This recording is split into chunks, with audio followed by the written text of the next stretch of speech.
Hello, everybody, and welcome to the Jungle Cincinnati Bengals podcast brought to you by the Riverfront and the Blue Wire. My name is Owen Timberlake, joined again alongside Caroline Palmer. It is Monday, October 6th. The Bengals are 2-3, and it's over. It feels like it's over.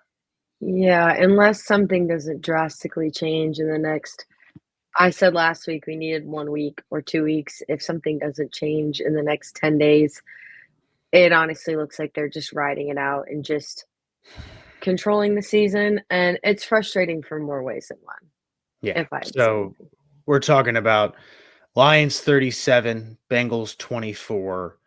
This don't let the score fool you is what I Mm-mm. will say. If you watch this game, it was pretty much one-sided through three quarters.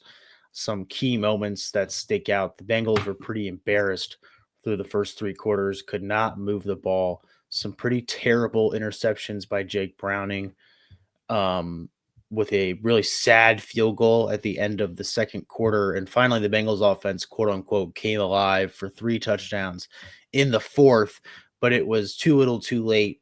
Jamar Chase had two nice touchdowns. One was pretty awesome catch, Yeah. personally. I Yes. will say, if there's one highlight of this game, I will say, we'll talk about the defense later, which is a highlight despite what the score says. But Jamar Chase had a nice game. It's nice to see that he finally was involved at some sort of fashion, but it just doesn't feel like this is working anymore. Jake Browning, three awful back-breaking interceptions. And the Lions are just one of those teams where you can't make mistakes. And the Mm-mm. Lions honestly made some mistakes today. They had the fumble. They didn't have those explosive plays Mm-mm. that we were talking about that are so patented for the Lions. But here's the other thing. They didn't need explosive plays because they had the ball on the Bengals side of the 50 for most of the time they had the ball in their hands. Yeah, I just like you said, I think it is officially time to end the Jake Browning experiment. I said that last week because the Bengals are in a position where if you look at their division, the Browns, everyone knows the Browns aren't ready to compete for that division. The Steelers, we all know how the Steelers play every year. They're going to go 10-7 or 9-8. They're beatable. The Ravens are struggling this year. Lamar Jackson is out for the foreseeable future. The Bengals have an opportunity here. They have the team ability to be put themselves in a good position in the AFC North or even to make a wild card spot in the AFC. But with Jake Browning at quarterback, it's not happening. I'm sorry. Like I'm not we said before, like as much as you want to like boost Jake Browning and be like, you got this, you got this. He's not getting any flowers from me this week. I know he's not getting any flowers from you this week. It's just very frustrating because you're watching this team who has the potential to be a playoff team just literally sink. And there's an Mm-hmm. anchor holding them down. And if I had actually, I think there's two anchors holding them down. One goes by the name of Jake Browning, and the other one goes by the name of Zac Taylor. Yeah, I think you said it pretty strongly. The Bengals offense was as bad as I've seen it in the first three quarters of this game. I mean, me and my friends were talking. I mean, the Bengals lost 14 games 5 years ago, and Yeah. their offense looked better at times than this crap. And that Hmm. team didn't have T. Higgins and Jamar Chase and Mike Gesicki, who I read an article today. He might be nixed by this time next year. I Yeah. mean, I don't even know if it's his fault, but I don't think it is either. it just seems like the Bengals offense did just enough today, especially at the end of the game, to keep the fans involved for those who watched the whole thing like I did. I was really tempted to turn it off multiple times, but I just kind of wanted to keep seeing because the defense was playing, in our opinion. Let's start this off with some positives. I Yeah, think it's we can really do that. easy to jump on the negatives because the Bengals pretty much got owned from the first snap to the last snap of this game. Hmm. My big standout of this game is that Hendrickson, Miles Murphy, Osai all put together solid games on on the way to be when it comes to a pass rush standpoint. They Yeah. felt strong. They got some sacks. Hendrickson looked about as comfortable as I've seen him all season playing today.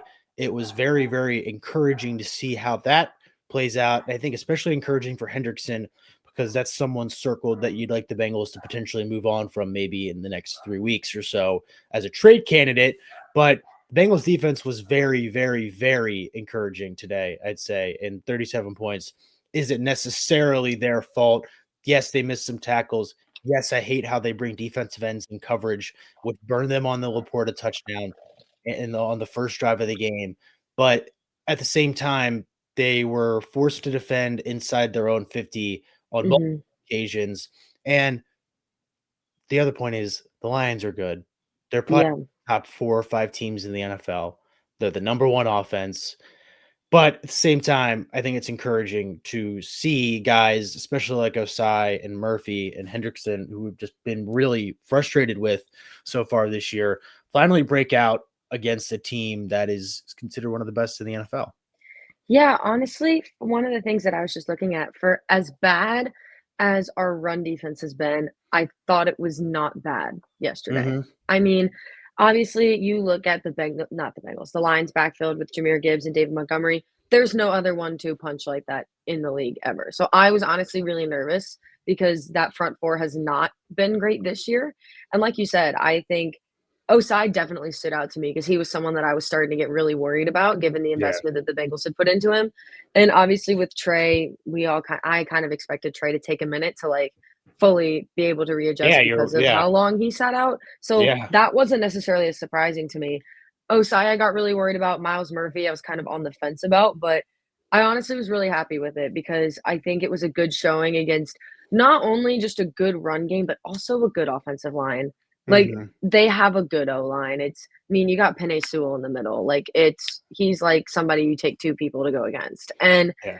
I honestly was really happy with them. Another two that I thought had not their best games, but sneakily like were doing more than I think needed to be asked of them was Logan Wilson and Demetrius Knight. I think Again, they've stood out so strong this they have year. been very good, and it wasn't their best games by any means. Obviously, I think Demetrius Knight came off his best game last week, so it was going to be really hard to top that. But they both made tackles when they needed to. Obviously, there's still some holes to fix on defense, and Trey Hendrickson even said that post game. But he's like, "What I love about this group is that we are resilient and that we understand the identity of who we are, and we are winning the ball back. We are doing our job." He's like, "Obviously, we need to go in the film room, and there's things that we need to fix." But there's Mhm. also a lot of things that we are doing well. And he's like, I have been in the NFL hard enough to know that hard work works. And he's like, and this is a hardworking unit. Mhm. That pumps me up. Hearing that from a guy like Yeah. Trey, it just sucks that their like cohesiveness is now being almost overshadowed by this gigantic dark hole that is the Bengals offense. Yeah, so I think that's enough of the positives. I mean, I'll throw in 2 more. Jamar Chase to Jamar Chase things. It's always worth Yes, guys seeing him. it T. was his Higgins got best a game. touchdown, so that's good. You like seeing I was telling people that the Bengals honestly I think should probably punt on this season, but as long as Jamar Chase has good games here and there, keep him happy and keep him involved is kind of all I ask the rest of the way. Mhm. And Andre Yoshivach had a good game. He was finally used in a way that we kind of expected him to be, which was Yeah. and I thought he had some very promising and nice catches. And now let's get to the glaring negative of this is that Jake Browning sucks. And we sat here in week 2 and said that he could lead the Bengals to potentially 10 wins. And now I count 3 winnable games on the schedule. He had 3 awful interceptions. His first, I wrote them down to see which ones they were. His first interception, the Lions were set up on the Bengals 17-yard line after that. They scored it was an awful throw trying to force it to Jamar Chase. Lions scored a touchdown. Second interception, the Lions got the ball on the Bengals 45 and they punted on that one. So I guess that's a win Mhm. for the defense. Interception 3 was on the first play of the third so one of the first couple plays of the third quarter. Lions get it on the Bengals 28 after that and score a touchdown. What's the common theme of in all 3 of these? They are all in Bengals territory. So the Lions defense didn't have Lions offense didn't really have to do a whole lot to close this out. They were inside the 45 every time. They were inside the 30 on 2 of the 3 times. And that's where you get the point where it's so easy for guys when you have guys like Jahmyr Gibbs, guys like David Montgomery, who you can force feed and get the ball in the end zone at the end of the line here. Yeah, it's frustrating. I feel like now when you look back at this game, this is the second game where I feel like This isn't like the Minnesota game where the defense wasn't on the field when most of the points were scored against them, but it almost felt like they were set up to fail. Yeah, so I just feel like at the end of the day, the Bengals defense was being set up for failure, and it's just a really unfortunate because, like, we Mhm. talked about how last year it was kind of like we were having a defense and special teams problem while the offense was carrying heavyweight, and now it's almost the inverse where the defense and the special teams have been on fire. Shout out Evan McPherson. When he's called upon, Yeah, man, he's been great. he's been doing his job. Like, Yeah. it just sucks because it seems like they cannot get all the pieces to fit at the same Mhm. time. And it's frustrating because we know how good they can be when the pieces fit together. I mean, the prime example is, and I'm jumping way back in the time machine here, not that far, but when the playoffs started to roll around last year and it was like the Bengals, the Broncos, like the Chargers, all those guys thrown around for that last playoff spot to play the Chiefs in Arrowhead. You asked all the people on Kansas City who they didn't want to play. It was Joe Burrow and the Cincinnati Bengals. I know Joe Burrow's not there this year, but the Bengals are when they are good, they are good. And a lot of teams don't like playing them. It's just right now, it's like open field day because they're like the offense isn't doing anything. The time of possession in the last two games has been unreal, by the way, in terms of how Mhm. long the defense has to stay on the field. It's not fair to them that they can't like it's a lose-lose situation for them, honestly. And it sucks, and obviously, we're throwing a lot on Jake Browning because this is not the 'Cause he first game deserves it. he's individually sold. That's what I'm saying. When it happens once, I usually will give you a pass. It's now happened twice, arguably 3 times now, where he has been a major factor in the Bengals' losses, but again, I am not going to let Zac Taylor get away free from this either. There is no shot I'm letting him go away scot-free here because there's a quote that I shared with you off camera after the game where Zac Taylor said to a reporter, he said, "We hung the defense out to dry today. Put that one on me." However, that's the Jake Browning I know. Jake Browning is resilient. I believe in Jake. I believe Jake can win games for us. That makes me wanna put my fist through a wall personally, because you're telling me your quarterback who just single-handedly sold you another game, you have full faith in. Like, to me, like, that pisses me off so much, and I'm begging the ownership, please, like, you have to change Jake Browning or Zac Taylor. I'm aware with the organization that changing both is probably not gonna happen, but one of those 2 figures needs to change if you want any shot at turning your season around. I, I don't understand. I feel bad for Zach Taylor. We talked about this last week too. I feel like we just have the same conversation every week now, at least these Yeah. last 3 weeks, where it's so hard. It feels like he's lost everyone. I don't think he's lost the locker room necessarily because I think guys actually really like him, but he's definitely lost the fan base. And it's just so hard seeing that game yesterday, which is supposed to be the Stripe the Jungle, supposed to be the big time Fox 4:30 game, and there's so many Lions fans there. So I mean, granted, it's a short drive, not that far of a not a bad drive from Detroit. There's a ton of Lions fans.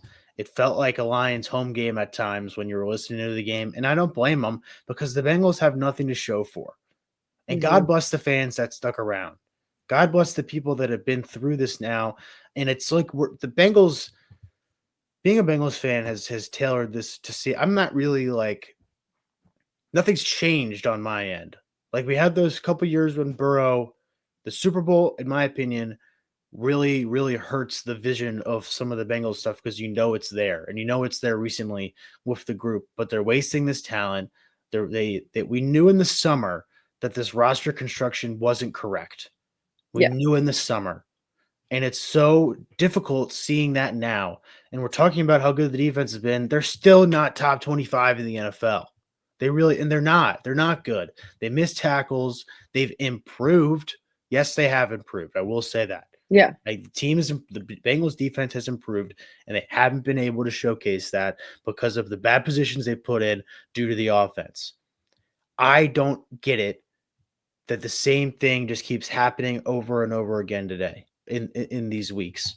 It just always is the same issue. I think Zac Taylor needs to give up play calling. If he wants to save his job, he's got to do that. Yeah. The guy's if he wants to save his job, he needs to give up the play calling because he said, I call the plays, I put this together. I've got to be better for the football team. The easiest thing to do is to be unselfish and give up the play calling. It's not worked for the whole time you've been here. You calling the plays. Yeah. It's not worked the whole time. And it's just we're seeing the gap between Zac Taylor and everyone else in the NFL. I read a great article this morning. San Francisco has had to go back and forth between Mac Jones and Brock Purdy this year. They don't have Brandon Ayuk. They traded away Deebo Samuel. They just kind of have a modge podge of receivers. George Kittle's Kittle's been out. out. Yeah, Yeah. Kittle's out. They got McCaffrey, so that makes you ultimately better. But it's similar to how the Bengals should operate. You know what I mean? Like you have one good guy that you can kind of shape the whole thing around and then a bunch of complementary pieces, and they're making it work. And that They're winning shows in the NFC West right now. They're first in exactly. that division. Now they have a good defense, better defense than the Bengals, but But they just still, lost their best defensive player too. exactly. So like you see all this happening and you see the gap happening in real time. Like other teams can figure it out. At some point, the NFL, and this is a perfect example, the NFL is all on your scheme and all on your coaching. You can have the Yeah. best talent in the world and it doesn't work. A perfect example is not just the Bengals, but not to harp on your team here and beat a dead horse, but Carolina. They had Sam Darnold and Baker rotting in the same room together, putting their careers out to dry. And Baker looks like an MVP candidate, and Darnold looks like a serviceable starting quarterback in the NFL. That's not something I thought I would say 5 years ago. So No. it's at this point now where you got to do some self-reflection and be like, man, all of this is other things are happening in the NFL with guys who are quote unquote less talented than what the Bengals have, but the Mhm. results aren't showing.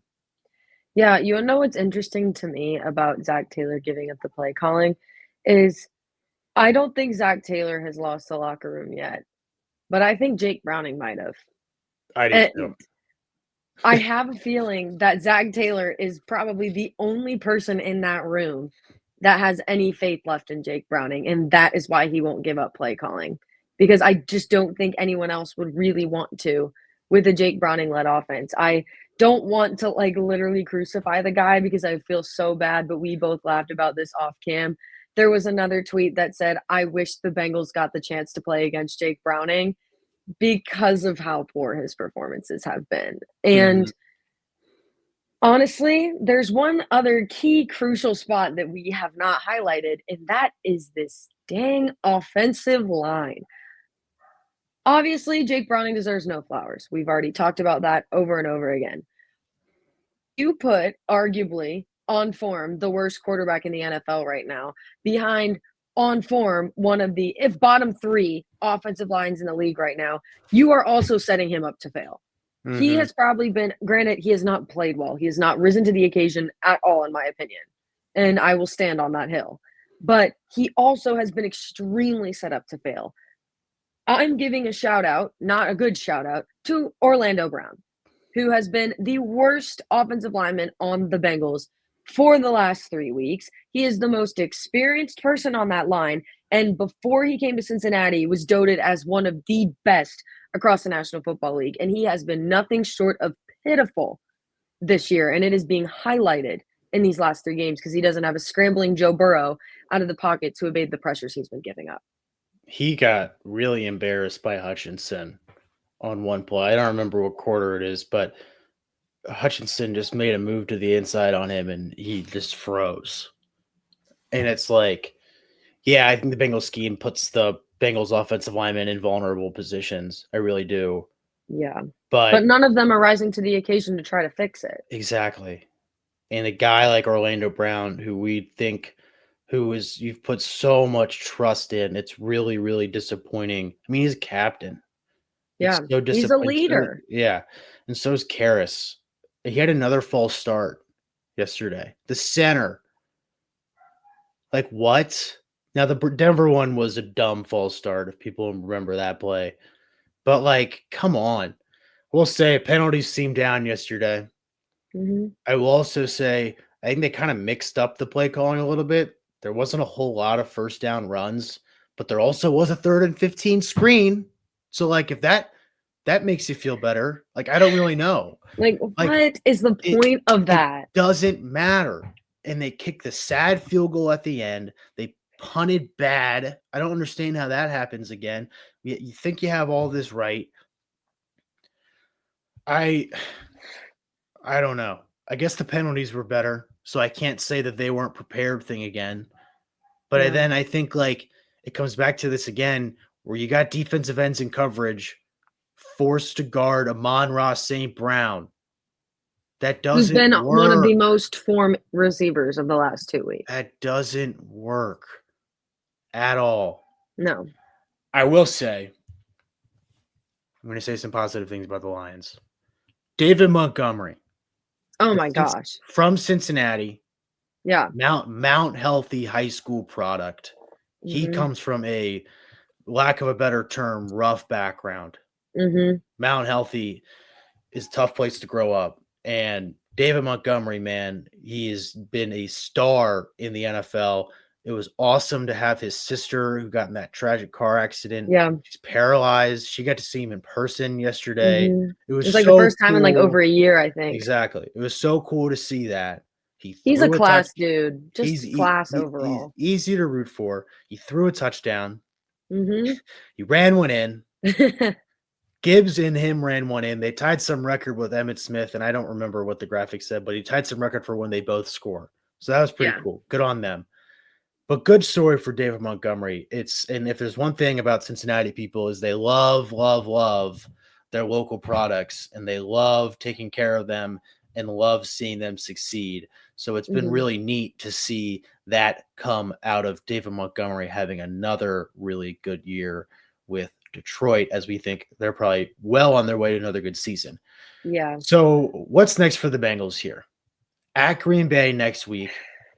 Line's already out, 14.5 spread. What are your early thoughts on this game, which I think could turn into a disaster quick? I think it could too. I also think that it could be very similar to the Lions game I do when too. you look at I'm just talking about the way that like I'm honestly I don't think the Packers offense is as good. Jordan Love is not as good as Jared Goff is. Their offense is a little bit weaker, so I'm interested to see how the defense reacts to that because I think overall, like if they prepare the same way, I think we'll see a better result. For me, I always just look at our offense versus whoever's defense that we're playing because that's going to determine how the game Mhm. goes, in my opinion. And for me, honestly, it's very similar to the way the Lions play because you have a relatively good all-around defense, but then there's the one standout, and that's Micah Parsons. And as much Ugh, as what's he gonna do I don't know, because this week? as much as I cannot stand the Dallas Cowboys as a franchise, if they watch game film on how the Cowboys managed to stop Micah Parsons, and they can even just throw like, they don't even need to completely stop Micah Parsons from getting through. They don't have to. Mhm. They just need to break up his run. Because when you watch him, he is a phenomenal player. I think he's top 5, if not top 3, of just solo defensive players in the National Football League when he is at his best. But he does not perform well when he is thrown off his original track plan of how he wants to get to the quarterback. If Mhm. you force him to take one step in the wrong direction, I mean, he's good enough to still get there, but that extra half, like extra fraction, half of a second is enough time for a quarterback to get the ball off. He'll still put him under pressure, make throw uncomfortable, but he's not making contact with the quarterback. Yeah, And that's what we've struggled with. I do believe that I don't want to say it's a winnable game, but I think it's there's a not. chance for it to be competitive.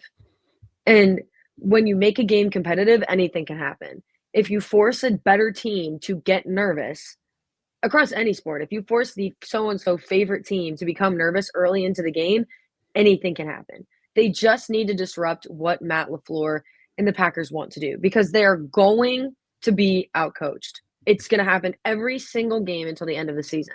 They're going to be outcoached. We're going to need brilliance from the defense to continue. Maybe we need somebody to step up and have an even better, like a monumental career game. Mhm. Somebody on the offense needs to do something. Like Jake Browning needs to do like a Joe Burrow Freaky Friday situation and channel the spirit of Joe Burrow, and something needs to go on there. But the Green Bay Packers, they obviously they're not the 2024 New Orleans Saints. They're much better, but they came out hot the first 2 weeks and then kind of have fizzled out a little bit. They're still a good team. The They're Packers are much going to be fine.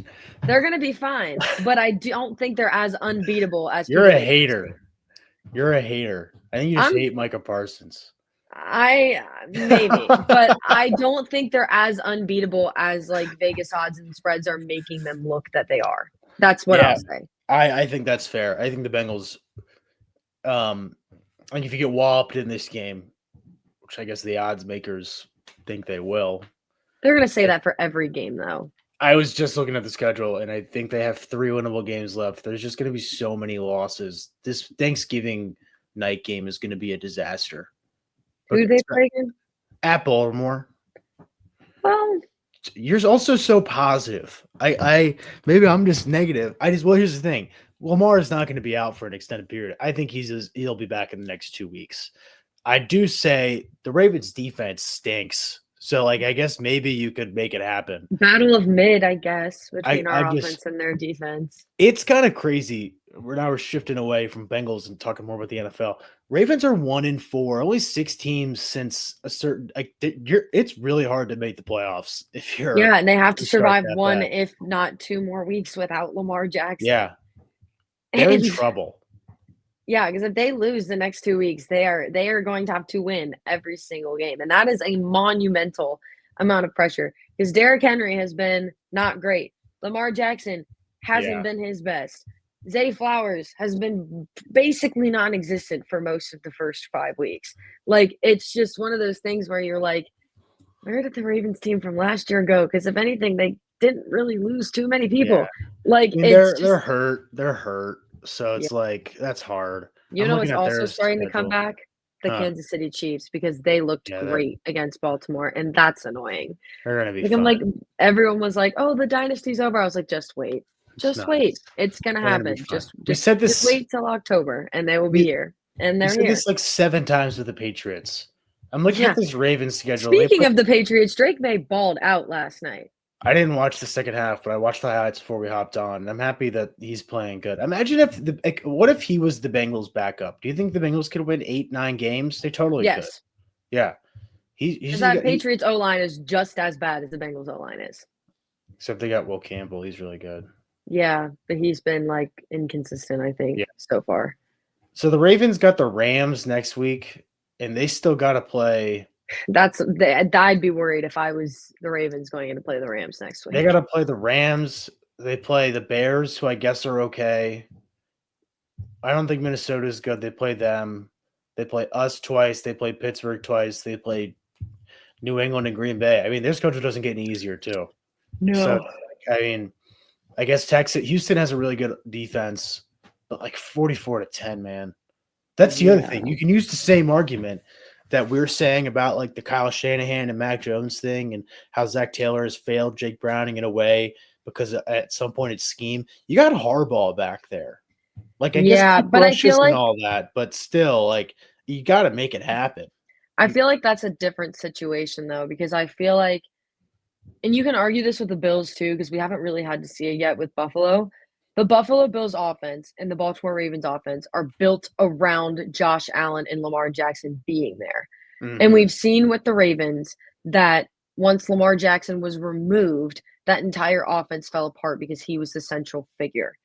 Bills are the same way. Josh Allen just happens to be not as injury prone as Lamar Jackson is, so we haven't really Somehow. had to look at that. I mean, I also just think it's because he's huge and it's just harder for those guys to get hurt.